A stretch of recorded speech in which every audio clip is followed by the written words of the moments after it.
What's up, everybody? So today I wanted to talk to you about the DC Compact comic that I got, DCeased. I had read it a little while ago. This thing is an absolute banger.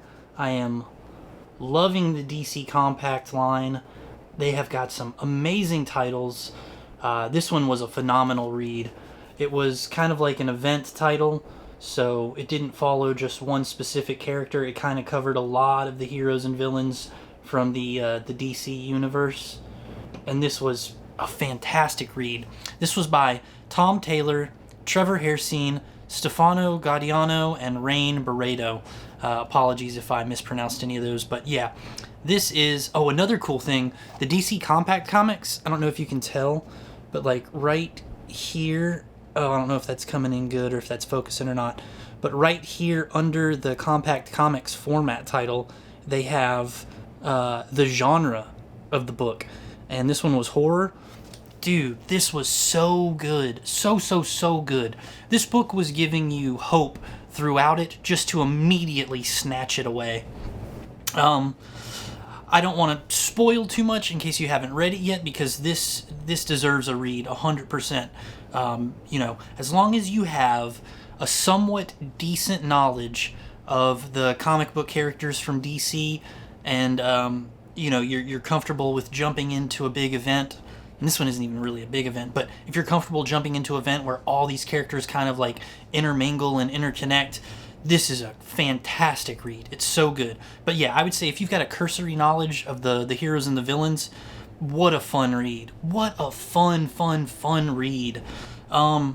This one was a page turner for me. It kept me going, and I think I read it all in maybe a few hours, in and around there, give or take a little bit. But it was a page turner, man. So good. So good. There's some great art in here. Let me show you some cool stuff. Let me show you the one with Batman. I don't want to spoil too much, but this is when he's getting attacked. This happens very, very early on in the book, so I don't know how much of a spoiler this is exactly. But look at that. Isn't that insane? Oh man, phenomenal artwork. Absolutely spectacular. This is just beautiful stuff.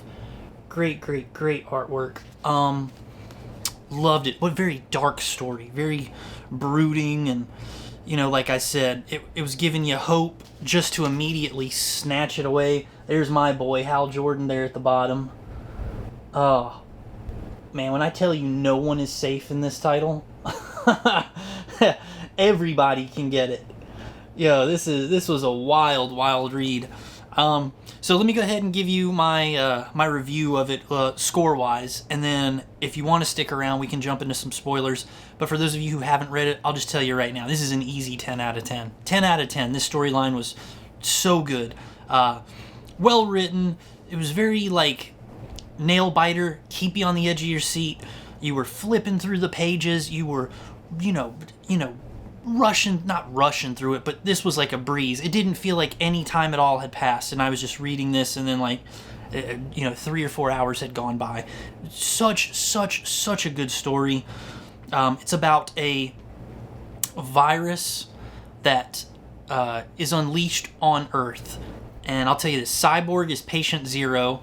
You can find out how that all happens if you decide to read this, or if you've already read it, you know what I'm talking about. Cyborg comes back to Earth, and the virus immediately starts to spread. And the way that this virus spreads is through being on social media. So any kind of TV screens, computers, cell phones, anything where there's social media and you're accessing it, the virus can spread that way.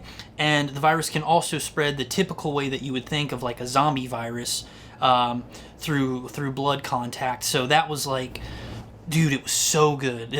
This thing spread like wildfire. It was, like I said, nobody is safe. So some of your favorites in here might have caught the bug and went fucking cuckoo, but it was so good. And it's you get to see the heroes try to take each other on, and then try to take on the villains, and then come up with these plans on how do we stop the virus, how do we reverse the virus, or how do we even just mitigate more damage from the virus. It starts to become a plan of if we can't undo it, should we do something real drastic to just stop it from further spreading.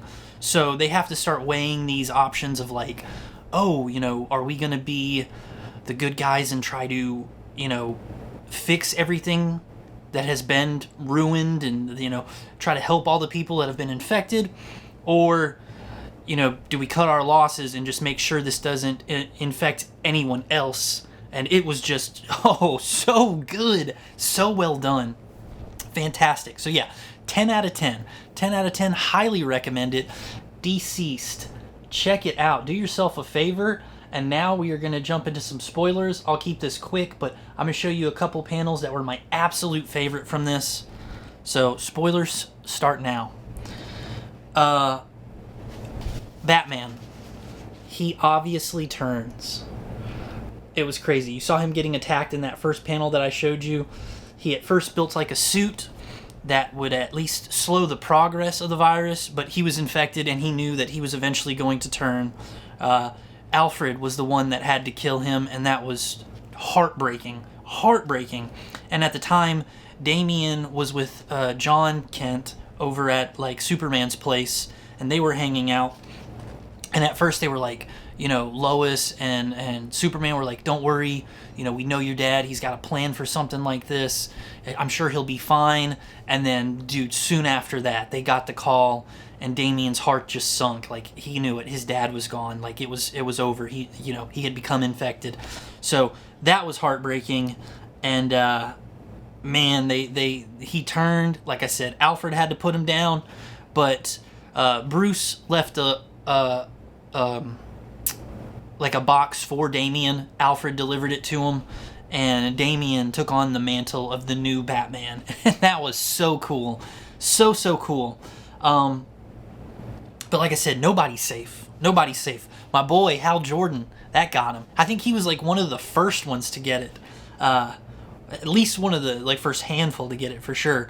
So Black Canary and Oliver Queen, oh god, why does his name escape me? Green Arrow. They were out camping with him, and they had to put him down. they had to kill him. And so the Green Lanterns, or the Ring, was trying to find the next suitable lantern for the sector, and it chose the Black Canary. So that was kind of cool. It was a neat little transfer of power. And then from there, it just continues to snowball from like bad to worse to like unthinkable. So they try everything. They try science. They try magic. They go through all of these options. And what's crazy is every plan they come up with, you're like, for sure, this will be the plan. This is a solid plan. This is going to work. They're going to solve it, and then they'll figure out how to fix the people who've already turned. No way, dude. Not even close. No one gets saved. This thing was wild. That's what I mean when I say that this was good at giving you hope and then immediately crushing it. What a fantastic read. And I know that sounds morbid, but it was one of those things that if you are familiar with comics and superheroes in general, they always find a way. Something, they always pull it out. They come through in the end. But to see that not happen in this, it was kind of a nice little twist where they were like, dude, they're fucked. They're totally fucked. There is no one fucking this. It's FUBAR. So it was so good. And then you had like Booster Gold in here. He was going to time travel to the past. Nope, couldn't do it. Constantine uses magic. Nah, sorry, bud, not going to work. Mr. Terrific. Dude, like I'm telling you, there was everybody who was just getting screwed by this thing. It was the most, solid plan, right? Just solid planning, only to immediately be undone. Something was always putting a kink in their plans. It was just that good. But my favorite part, my favorite turn was when, let me try to find it. Okay, here. This is the start of it. So it's Superman and Wonder Woman. And Superman was like among the first ones to notice what was going on. So he was flying around with his X-ray vision on, making sure that he didn't see any TV screens and that he wasn't, turning from anything on social media. So he kept his X-ray vision going so he wouldn't be affected. And because he's the Man of Steel, he's impervious. Like, no one's biting through him. No one's, there's no blood contact that he's getting that's infecting him. And that's great. And this is the crazy part. Let me try to flip through it real quick and find it. But this was my favorite turn. So, Martian Manhunter infects the Flash. And everybody loses their mind. They're like, the Flash is the carrier of the virus. So what do you do when the world's fastest man can spread the virus at the speed of light? They're like, we're in some deep shit. We were in some deep shit before. This is like the shit below the shit. It was so crazy. They were like, all right, what do we do? Wally was like, he's like, I'll stop him. Don't worry, I'll catch him. And Superman's like, no, we can't. I'll stop him. So Superman is like, I'm gonna go stop him. And they were like, can you even catch him? He's like, nope. But he doesn't have to catch him. He just has to go where he's going to be, and he'll meet him. And dude, this was sick. He collides with the Flash, and he like bursts through him. Look at that. Just splits right through him. But here's the crazy part. Right here. I'm gonna see if I can get it for you. This right here. Right there. Because of the impact and the speed at which they both met each other and collided, parts of the Flash got stuck inside Superman, and then he became infected with the virus. And they were like, remember how we said the Flash being the carrier was bad? Scratch that. It's Superman who is now infected, the strongest hero on Earth. What are we gonna do? At this point, they're building arcs to try to fly the remaining survivors off of the planet, get them to safety. They're abandoning Earth at this point because they have to mitigate the spread of this virus, and the only way they can do that is to take whoever is left and get them out of there until they can come up with a plan or an idea. It's wild. So you have to read this. It's absolutely crazy. Superman, once he gets infected, he goes apeshit. Before he goes and gets infected though, or before he turns, he has this real sweet moment saying goodbye to everybody, and that was so cool. And then down here, you just see him absolutely lose his shit. And it is so heartbreaking because he's the guy, man. He's the one that's going to save everybody, or he's supposed to. And then he turns, and you've got to read this. Such a good book. Check it out. You will not be disappointed. Yeah, that was my review for DCeased. 10 out of 10. It was a great zombie book, just with superheroes. It was phenomenal. So check it out. 10 out of 10. Leave me a comment. Let me know what you think if you've already read it, if you enjoyed it, or if you haven't read it yet. Tell me if any of that seemed interesting to you. So I'll catch you guys on the next one. Peace.